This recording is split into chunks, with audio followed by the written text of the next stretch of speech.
परंतु तलवारीच्या जोरावर छत्रपती संभाजी राजांना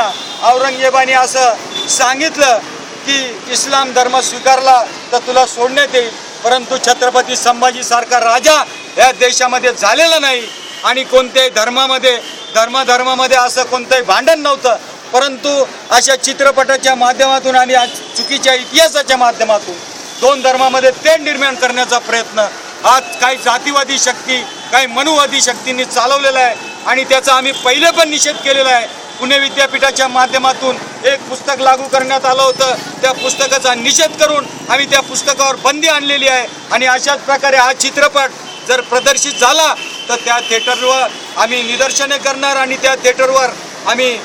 तो चित्रपट चालून देणार नाही। म्हणून आज आम्ही जिल्हाधिकाऱ्यांच्या मार्फत चित्रपटांच्या दिग्दर्शक आणि वितरकांना आणि सर्व चित्रपटगृहातील मालकांना आम्ही इशारा देत आहोत का 17 तारखेला कोणत्याही परिस्थितीत संभाजी 1689 हा चित्रपट आम्ही झळकून देणार नाही, याची नोंद शासनाने घ्यावी। होणाऱ्या परिणामास सर्वस्वी प्रशासन जबाबदार राहील याची नोंद घ्यावी।